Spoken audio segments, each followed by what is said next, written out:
Today's video is brought to you by my grandma Wendy. Literally not kidding, she technically sponsored this whole project. As you may know, a few months back I released the pattern Chaffee's Coffee, and that has two views.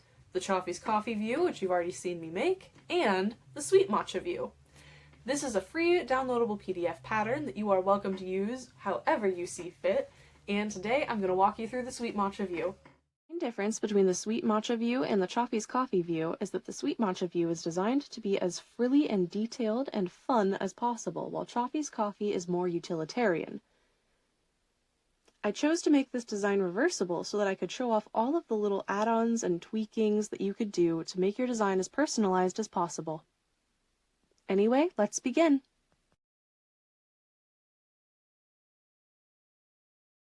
Because my pattern is going to be reversible, I cut out my pattern pieces in two different fabrics, and then I laid them down how I'm going to sew them together to make sure that I was 100% set on what I wanted my design to look like once it was finished.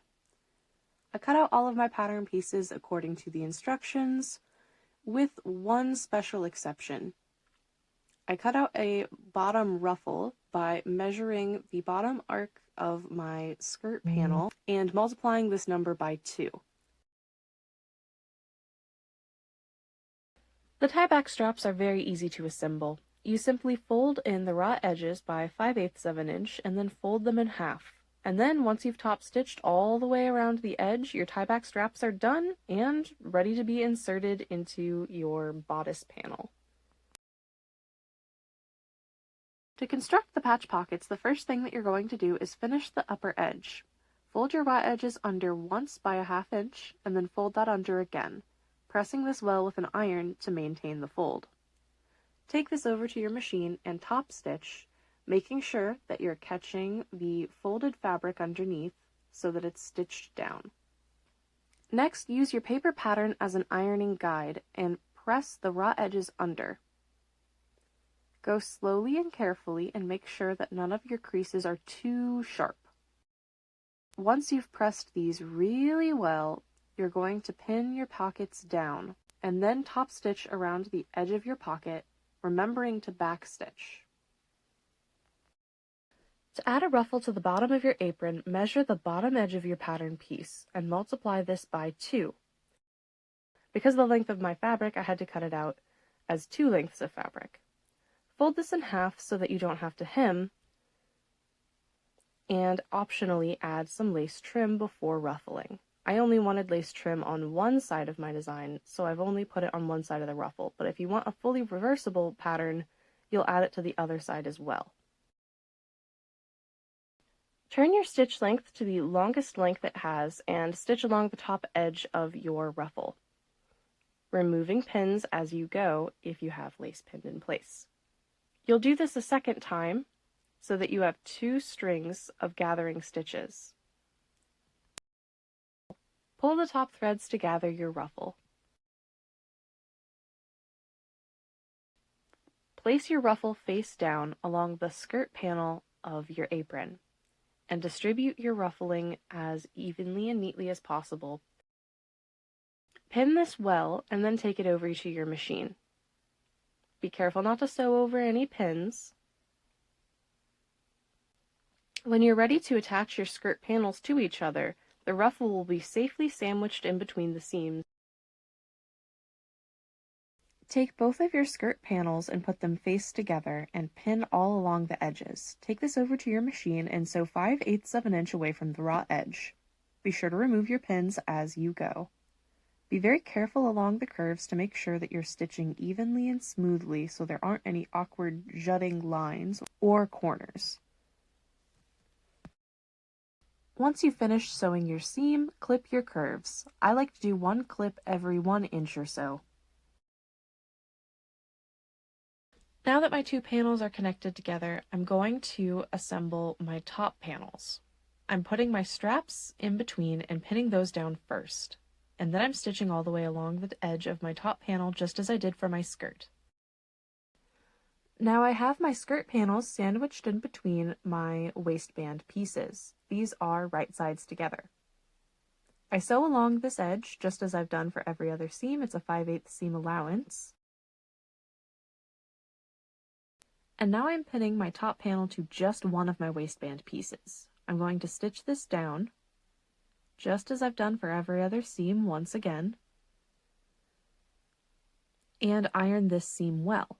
Then I'll place my other waistband piece on top and fold the raw edge under. This will be attached sturdily when I do my top stitching. To prepare my waistband for top stitching, what I'm going to do is I'm going to fold my raw edges of my waistband panels under and press them well.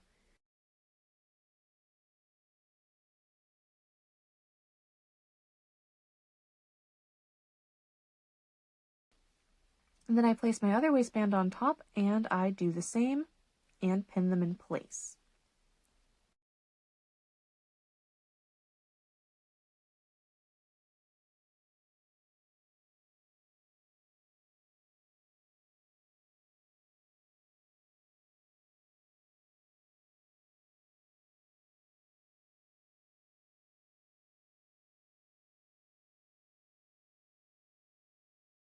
Then I top stitch all the way around my waistband, making one large rectangle of top stitching.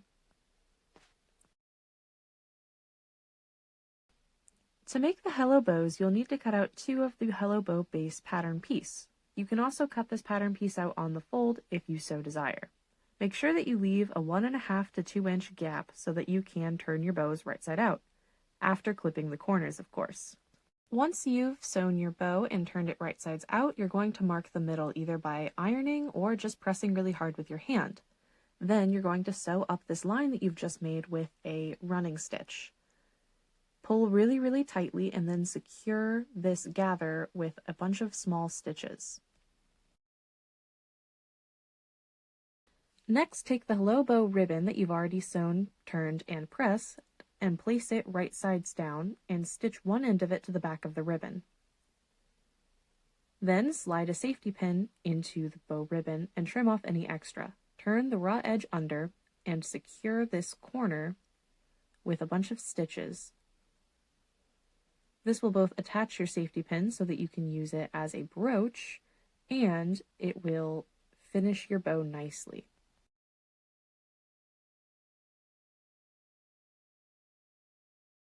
Creating the sweetheart neckline is much easier than you might expect. Simply starting 4 inches below the top of the neckline and in the center of the neck, do a running stitch and gather it. This line is marked on your paper pattern, so you can use that as reference to make a removable guideline with chalk or a washable ink marker. Once you have this gathering stitch accurately scrunched, you're going to tie off your thread, just as you would normally. Now all that's left to do is cut your thread, and you're done. So now you should have a really good idea of how to make the sweet matcha view of the Choffee's Coffee apron, and I've shown you an alternative method for making it that's different from what's in the instructions. Either way is fine, but this cool reversible way, pretty solid. Thank you so much for sticking around and watching the whole video. It means the world to me. If you want to see more sewing patterns and sewing projects and more of me gushing about other seamstresses, feel free to hit that like button, and I'll see you in the next one. Thanks!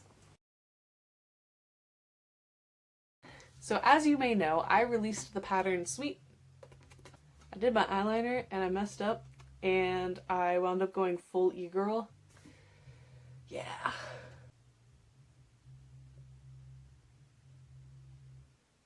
What was I doing? Blah, blah. So as you may know, I released the pattern Choffee's Coffee back in